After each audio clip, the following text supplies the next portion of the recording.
What up, Cavs Nation? I'm your host, Ethan Sands, and I'm back with another episode of the Wine and Gold Talk podcast. I'm joined by your favorite beat reporter, Chris Fedor. Chris, how are you doing on this fine evening? Doing great, Ethan. It's been a good night, good day outside. Got some stuff done around the house that I needed to get done. Had a great meal at Mission Barbecue. Love that place. You know me, Ethan. I love my barbecue. And I know we're not living in Memphis, and I know we're not living in Atlanta and Dallas and Houston and some of these other places. So you can't really be so choosy here in this area. And you kind of have to take what you can get. And usually it's going to be chain type stuff. So I'm not going to go overboard in terms of my praise of Mission Barbecue, but I love it. And my wife loves it. And my son loves their mac and cheese and cornbread. So all in all, it was a very good night. We had Mission Barbecue back in Maryland before I moved over here. We had Mission Barbecue there. It was pretty good. I'm not gonna say it was Texas level, but I also during the season last year, one of my colleagues that covered the Detroit Pistons before now moving over to the Dallas Mavericks beat wanted to get food in Cleveland. I had just moved here, like not even a couple weeks. Shout out Mike Curtis, man. Come on now. You know how it goes. But he would also shout out to him for coming on to the podcast. So you should go listen to that episode. But he wanted to go get food. I had literally been here for like 2 weeks at this point. I was like, I have no idea where we should go. And he was like, well, I've heard about this barbecue spot down the street. And I was like, okay, let's go. Yeah. We went there. I'm not going to bash them because I'm not going to call them out by name, but it was not good barbecue. Both me and Mike had left food on our plates. And you know I don't leave food on my plate. We had left food on our plates because we did not find it that appetizing. But wait, what general area of the city was that in? Or what general area of the state, I should say, was that in? Downtown Cleveland. It was in that little section of those bars. Yeah. Oh, my goodness. Yeah, right near the stadium. It was not far at all. So I'm not going to call them out, but I feel like everybody who listens to this podcast knows food, knows Cleveland, can get a sense of where I might be talking about. But it was definitely interesting. And Chris, I got to play some basketball for the first time in Cleveland in the summertime at the Cleveland State Rec Center. It was a lot of fun. I have never seen an actual a rec center play how they did. They had 2 courts set up, and on one court you had kind of like the off games, and whoever won the off game came and played the winner of the real court, and then whoever lost on the real court went and played the losers of the other court. And it was like you were playing at the same time for hours. I played 6-7 games. I was gassed. So it was a lot going on, but nice. That's enough a good spot. That's somewhere where I used to hoop back in the day, and there were a couple of other reporters when they would come into town and stuff like that. We would hit Cleveland State, so that's a good spot. I'm glad that you found it, and I'm glad that you were able to do that. Yeah, man. I'm definitely rusty. I'm definitely trying to get back into shape, man. But it was a good time. It was a lot of fun. But enough about us. I want to talk a little bit about the Cavs and how everything is slowing down this summer and trying to get ready for the preseason, the in-season tournament, or the NBA Cup, as we call it. I feel like there's still obviously the one domino waiting to fall, which is Isaac Okoro, and whether or not the Cavs are going to do something this offseason with the extra roster spot that they have left over.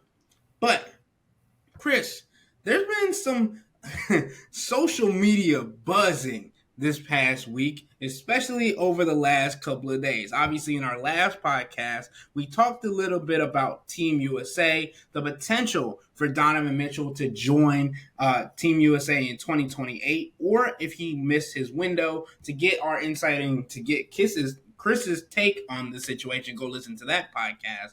But Legion Hoops on Twitter took to say, which players would you like to see join Team USA for the 2028 Olympics? They had pictures of John Morant, Jaylen Brown, Tyrese Maxey, Chet Holmgren, Jalen Brunson, Paolo Banchero, Cooper Flagg, Zion Williamson, Cade Cunningham, but no Donovan Mitchell. And the only thing that Donovan Mitchell quote tweeted with was a laughing emoji. It's all he had to say, right? So for me, Chris, that's me thinking, one, he might want to be on the team, even though he's going to be up there in a couple of years, and see if he's going to be around, have the time in to do that. But also, he doesn't take lightly to any criticism of those guys. Maybe he has a little chip on his shoulder when he plays all of these teams. There's a lot of teams that have a chip on your shoulder against Chris, but I could see Donovan having it in the back of his mind. What do you think about the guys that were listed and how Donovan kind of stacks up against them?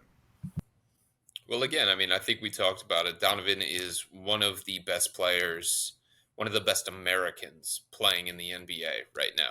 So, in terms of talent, in terms of accomplishments, he certainly has a claim to be part of Team USA. The problem that Donovan runs into is that two Team USA mainstays also occupy the same space as Donovan. And what I mean by that is they're similar in skill set, they're similar in stature, they're similar in play style, and Team USA is trying to construct a roster where they don't have a bunch of duplicates. They look for guys that can fill specific roles, and they try and make sure that they have enough of whatever it is that they're looking for. Derek White is not one of the 50 best players that you could put into a Team USA pool, just in terms of talent and accomplishment. But guess what? He is an elite shot blocker for his position. He is an elite disruptor on the defensive end of the floor. He can guard multiple positions, and he doesn't need touches. He doesn't need the ball in his hands. He's a low maintenance type player from that standpoint. And for that reason, he contributes to winning at a high level. You saw it with Boston, and you saw him fit in well on Team USA. And it doesn't mean that just on the surface, Derek White is a better player than Tyrese Halliburton, or he's a better player than Donovan Mitchell, but he got more minutes than Tyrese Halliburton because Team USA needed the things that Derek White did so well to round out that roster. And they needed those things more than they needed what Donovan Mitchell brought to the table. So that's what it comes down to. You know, the Cavs need Donovan Mitchell to be a great team because they don't have somebody that can play that alpha offensive role. Right? If you're talking about Team USA and putting a roster together, Devin Booker is an alpha from that standpoint, from a scoring standpoint. Same thing with Anthony Edwards. So you got to find the right pieces around those guys. It's no knock on Donovan. He's a great player. Of course he's worthy of being in consideration for the national team. Of course he's in consideration for being in the Olympic team of 2028. And he wants to be. Duh. It's in LA. It's the glamour spot. It's a chance to play for a gold medal. Donovan wants to be recognized as one of the best players in the world. Donovan wants to be recognized as the best American basketball. Like, he wants to take the torch from LeBron James, Steph Curry, Kevin Durant. He wants to be the face of American basketball.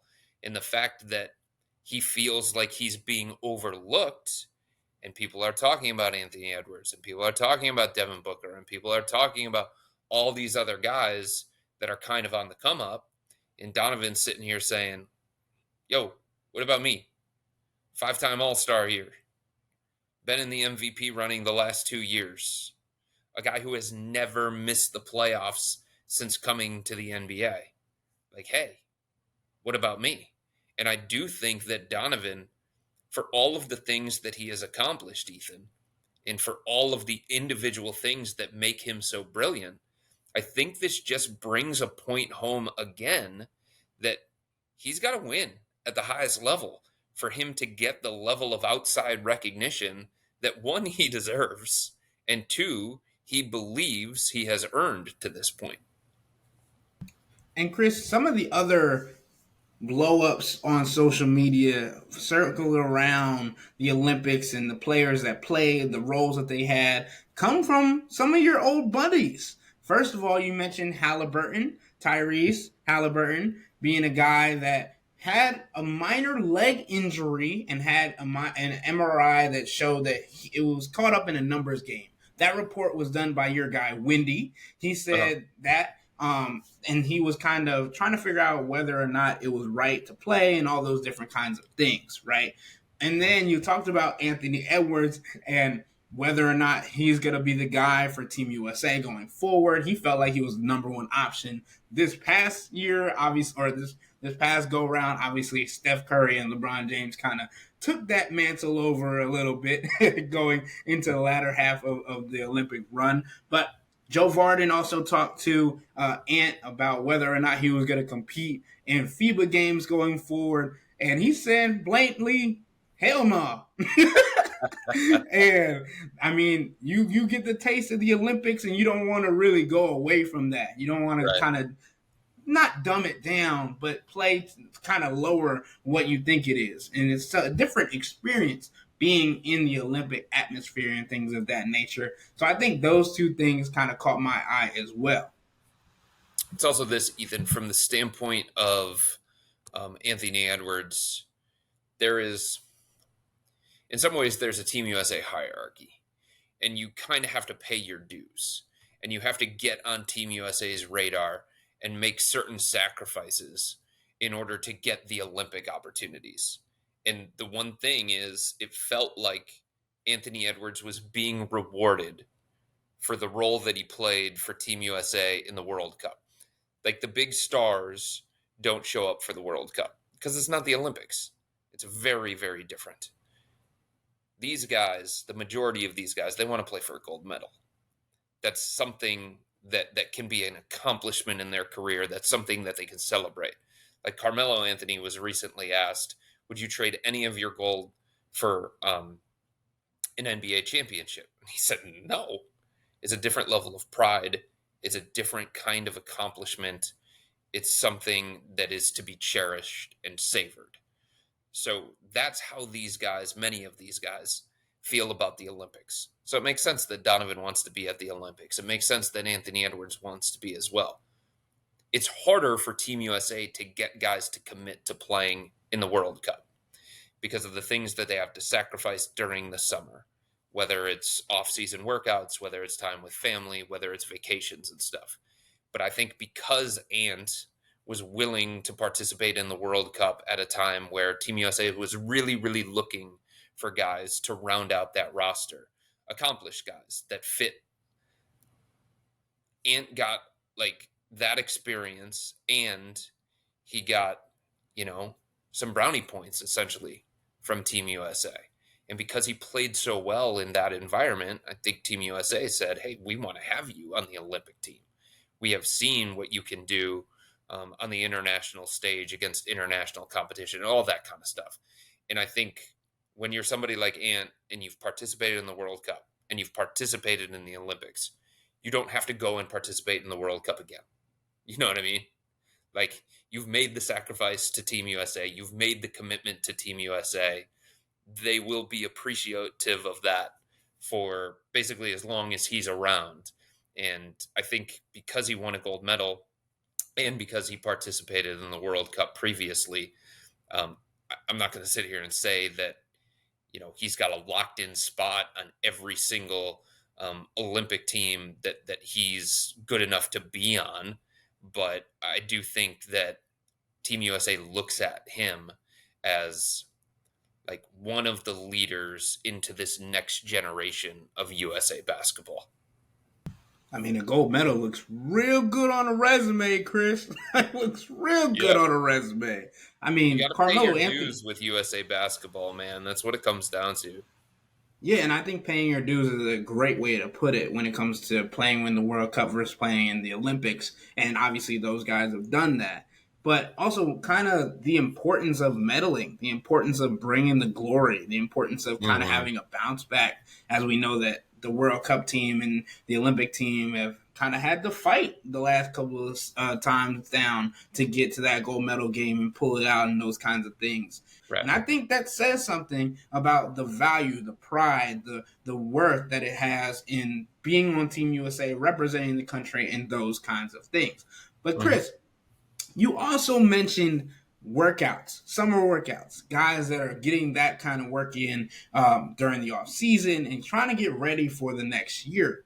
Obviously, Jarrett Allen is one of those guys trying to fully recover from a broken or a cracked rib and a pierced rib, whatever the terminology you want to use. I think there was some controversy on Twitter recently. Man, I tell you, we've talked. Hey, man, somebody's got to be on it. Somebody's got to be looking through everything, trying to keep up with it. I'm your guy, but Chris, Chris Vernon took to his podcast and said that the last time he saw Jarrett Allen, the fro didn't look like a fro, and it sent Twitter into a spiral. Man, there is a podcast, the Fear the Fro podcast, that is dedicated to the fro. And if you should have seen how Twitter just erupted, just trying to figure out if it was true, trying to figure out what's going on, what the value, like all of these different things. So I do my due diligence and I go check Jarrett Allen's Instagram page because I'm like, maybe he posted a picture because I didn't listen to the podcast. I was just seeing this blowing up, and I'm like, okay, he hasn't posted anything new. So I go to his like tagged in photos, and literally today, like 7 hours ago, he has a post tagged in with Texas Pro Academy and BTY basketball, and it don't look like the fro is gone. It looks like the fro is just managed like he does every off season, right? So, sure, could it be an old picture? Yeah, it could be, but like the amount of spiraling that was happening on Twitter from reporters that are covering magazines, that are blogging, whatever, everybody was like, "Are we ready for a world where Jarrett Allen doesn't have an afro?" And I'm sitting here and I'm like, Chris, how would you react if you had to interview Jarrett Allen without the fro? He might be a real 6'9". We might actually figure out if he's 6'9" or 7 foot. First of all, hold on. I need some clarity from you because I'm trying to follow this story, quote unquote, story as best as I possibly can. Who was the originator of this report? Chris Vernon. Okay, the guy from the Ringer who was in Memphis for a while. Okay, got it. Yeah. And he said what exactly? Apparently, in one of his recent podcasts, he mentioned that he had seen Jarrett Allen and that the fro. Hold on, and that Allen had shaved his afro. He saw Jarrett Allen where? When? I didn't listen to the podcast. I didn't have time to listen to the podcast between us doing ours and this news coming out. All I could do is try and check social media to see the truth, the validity to what was going on, man. All right, so hard-hitting journalism, because this is obviously why I was in Las Vegas for Summer League. Jarrett Allen was in Las Vegas. He was at Summer League. I don't know if this is where Chris Vernon saw him or not. I do know that Chris Vernon was at Summer League. He was there with a couple of other Ringer guys. So maybe it was Summer League that he was referencing. I was there in Vegas. I spoke to Jarrett 3 different times while he was in Vegas. There's actually some video, too, that the Cavs released from Vegas, a practice that Jarrett was part of. Darius Garland was also... So the senior team, can we call it the senior team, the varsity team of the Cavs, as opposed to the Summer League roster? So we're talking about Darius Garland, Max Strus, Sam Merrill, Jarrett Allen, Karis LeVert. Did I get everybody? George Niang. All of the senior Cavs, and I don't mean that in a negative way. I just don't know how else to phrase it. The senior Cavs that were there in Vegas, there were a couple of days where they practiced before the summer squad. They were at the same location. It was a nearby school. and they got in an on-court workout with Kenny Atkinson and some of the other coaches that were there to kind of run through some stuff. And there was video that the Cavs posted on their social media of Darius Garland and Jarrett Allen. I believe Jarrett Allen was catching a lob and dunking it. And you can clearly see that his afro was a little bit tighter. It was a little bit cleaner. It was down from what it was toward the end of the season. But that happens every single off season. I can't remember if it's 2 times or 3 times, but Jarrett will tell you that there are either 2 or 3 times where he gets his afro trimmed. And he always goes back to Texas. He always goes back to his home, and he goes to the same place. And he does it in the off season, and he does it during All-Star break. And I don't know if there's another one that's mixed in there as well, like if he goes to get a retrim before the regular season starts, before going to training camp, but I think it's 2 times a year. This is hard-hitting journalism, folks. That's what this is all about. 2 times a year that he gets it cleaned up and he gets it cut down. But when I saw Jarrett the 3 times that I did while I was in Vegas, it did look different, obviously, but it wasn't something that was out of the ordinary from off seasons of the past. It was definitely cleaner. It was definitely tighter. It wasn't as froey. Is that a term?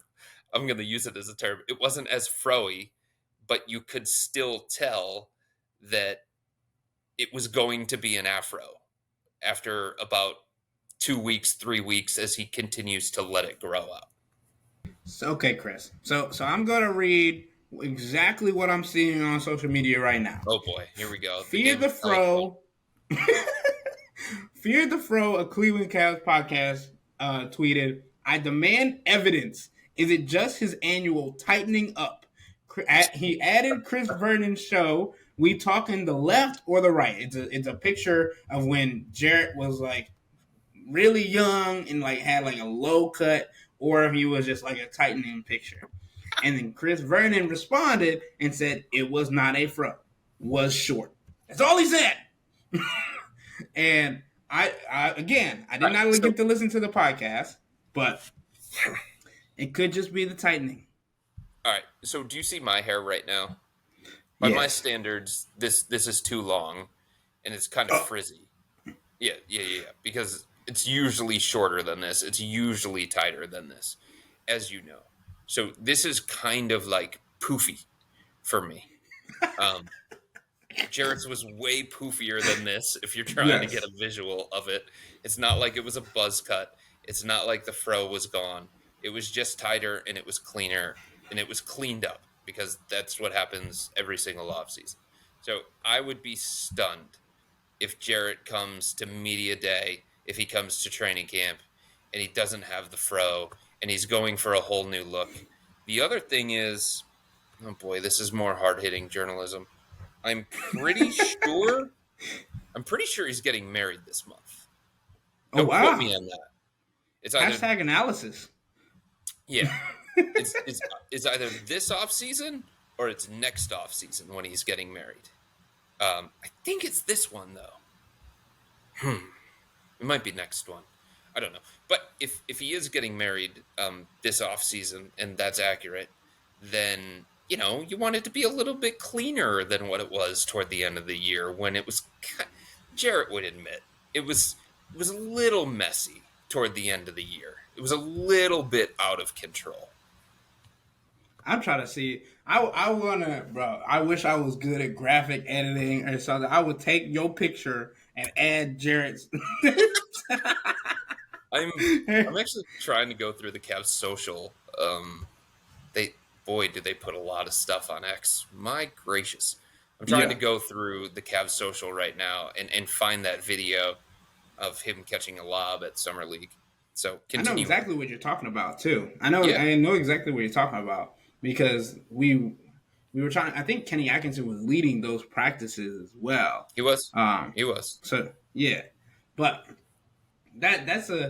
we're doing some hard hitting journalism today, Chris, and I think we should stay with that trend as we answer a couple of questions that we've gotten over the week. And Chris, we talked about food a little bit earlier on this podcast, and I could not bring myself to skip this question from Danny from Clee. He says, "Hey Chris, I'm going to New York next week to see the Guardians play the Yankees, and it's my first time to New York. First time to New York. First of all, Ooh, great choice to go see the Guardians play the Yankees. Obviously, Jazz Chisholm's probably going to be injured on the IL, so you'll miss that, but should be a good series. Anyway, he says, I don't know anyone else that can steer me to the best places to eat, as your foodie cred is well known. Any references will be greatly appreciated, including some premium New York pizza. So, this is your wheelhouse, Chris. I'm going to let you roll. I got you, my guy. Okay, so I don't know how many days he's going to be there, but I will give like the order of places that I would go. First of all, like you need to get a New York City bagel. You need to get a breakfast sandwich bagel. I don't know exactly where he's going to be staying. I usually stay in the general vicinity of Madison Square Garden, so around 8th and 40th ish, somewhere in that vicinity. There is a place called Liberty Bagels. It's kind of touristy. Um, it's well known. The line gets pretty obnoxious, especially in the morning, but their bagels are so good. They are so unique, and oh, you have to go there. That is a breakfast spot. I demand that you go there and you get a New York breakfast bagel of some kind. The other place that I would suggest is a burger joint. It is called J.G. Mellon. Now, be aware, J.G. Mellon, if it's still this way, I think it is. I haven't been there in a couple months now. J.G. Mellon is cash only. Still one of those places.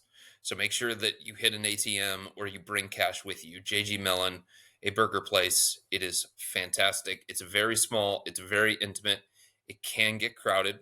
There can be a wait, but it is worth the wait. It is one of the best burgers that you will ever have in your entire life. And yes, I am somebody who goes around the country and has a bunch of food at a bunch of different places, and I'm very particular about the food that I eat. So when I say one of the best, like that's not hyperbole. That is my true, honest feelings on how good that burger is. So JG Mellon, definitely have to hit that one. And then there is a place in the Dumbo area just across the Brooklyn Bridge. You can either walk there or you can take the subway. It is called Grimaldi's. It is New York pizza to its finest. Like, you can look at Joe's if you want to look at Joe's because that was in Spider-Man, and that's really, really cool to say that you ate at the pizza place that was in Spider-Man.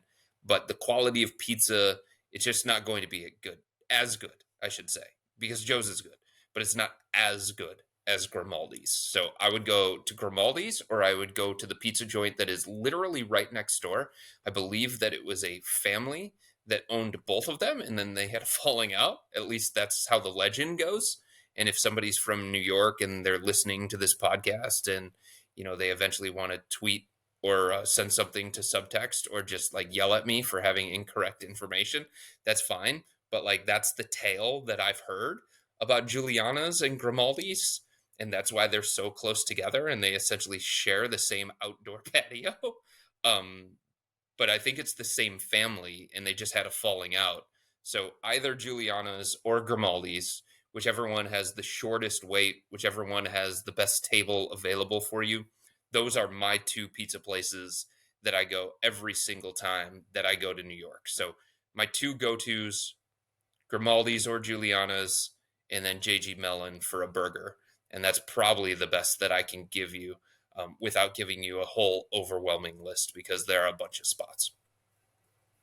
Man. Chris Fedor, you guys, with New York, you would think he lived there. My goodness. But hey, the one time I've as an adult, I've gone to New York just a few Mm-hmm. times for food and mostly on work trips, so I'm not there for very long. But you talked about getting a bagel. Shoot, if you're gonna get some, get either a chopped cheese or a bacon egg cheese on a roll, one of the two. And then if you're gonna get, man, I don't even know if I've had pizza in New York since the last time I've been, which is it feels like a failure on my What? part, especially It is. Chris and There is no Chris. feels like it is a failure. Hey man, I need to get a New York slice for sure. But I'm definitely a lamb over rice kind of guy with some white sauce and some hot sauce. Man, that's like some halal guys. Yeah. That's the vibe I'm on when I go to New York. That's what I be on. But Chris, Yeah. we've done some in-depth reporting today, man. We've done some Twitter searching, we've done some food analysis, we've done a lot of different things that we haven't done on this podcast before that we have some fun on, right? Because this is how you guys get to know us. Mhm. Chris and I are both foodies. Obviously, Chris more of a pizza, steak and potatoes kind of guy. Me more so gonna get into a little bit of variety. We go try some different things over here. I just made food for my friends the other day to because I like to cook. I'm the cook in my house, so it's more so. Yesterday I made red beans and rice with sausage, and then I made vodka pasta with shrimp today. So you gotta Mhm. experiment. You gotta switch it up. Chris got the Mission Barbecue and all that. Yeah, but I mean, And I I found think this fancy new drink. Look at this. Look at this, Ethan. Oh my It's goodness, man! but, I thought but they it's got iced cold. recalled. Remember Yeah. remember bomb pops Yes, back in the day? dude. Those Man. popsicles? That's what this flavor is. That's why it's the red, white, and blue. It is a bomb What? pop in a glass. It's wonderful. And there's only 1 gram of sugar in it. There's some coconut water in here too. I feel really, really healthy when I drink this. Shout out to KSI and Logan Paul, I guess. But Oh I no, don't think shout out Logan Paul ever. Nope, nope, nope. We take that that's shout out that's his away. drink, man. That's his drink. Oh, is it really? This Yes, flavor that's his too? drink. That's his This drink. flavor too? The whole brand is him. The whole Prime I brand is had no him. idea. Yeah. Okay, I'm never drinking this again. Okay. Also on the last podcast, I did y'all a disservice because Chris cracked open a new can of his a different flavor of his bubbly sparkling water or whatever it is. Yeah. And I said we were gonna get a review from him, and we simply did not. So I feel like this is the perfect podcast to do that on. Chris, do Mhm. you remember what you would rate that on like compared to what all the other ones that you've had this year? Well, it was refreshing as hell, and it was mighty delicious. And it's a seasonal flavor, so it's not going to be around all fall or into the winter. It's what the heck was it called? Summertime Sunset or something like that.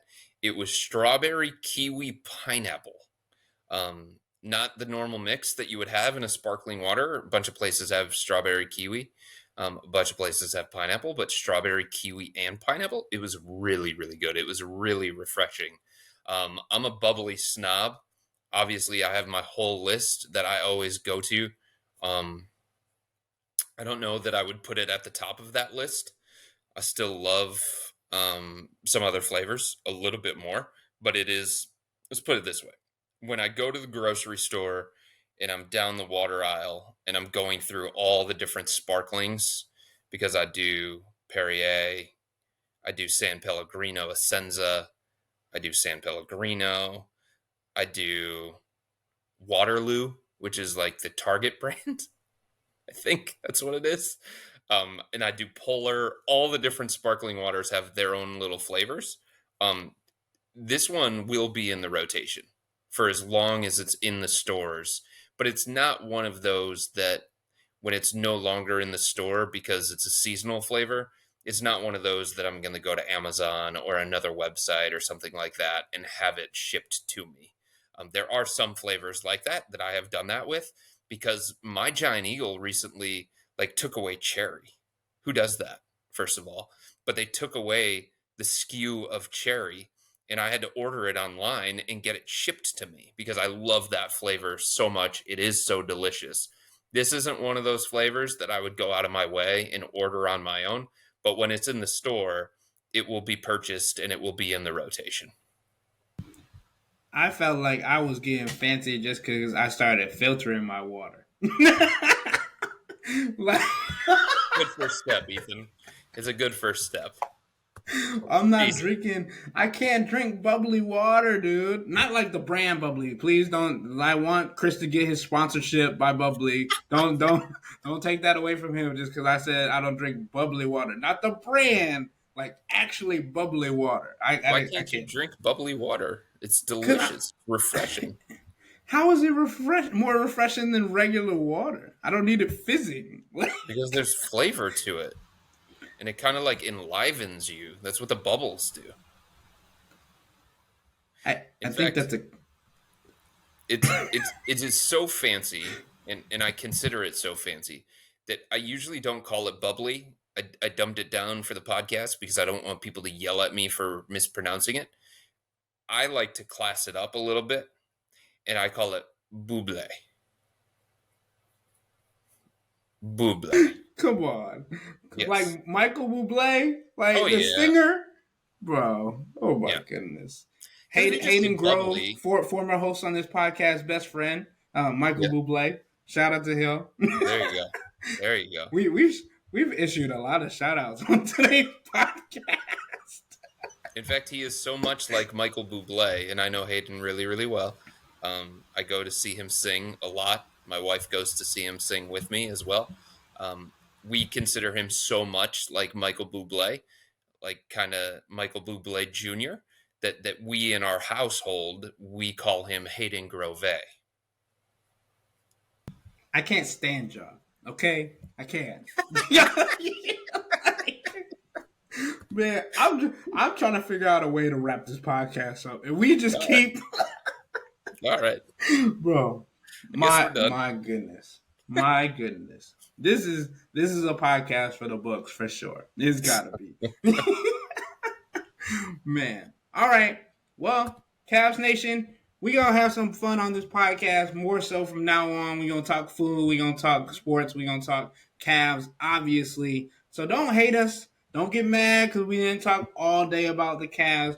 We did though. Just doing some hashtag analysis, as Chris would call it. And some Twitter research, or X research, whatever you want to call it. There you go. I still never found that video. I got distracted by bubbly.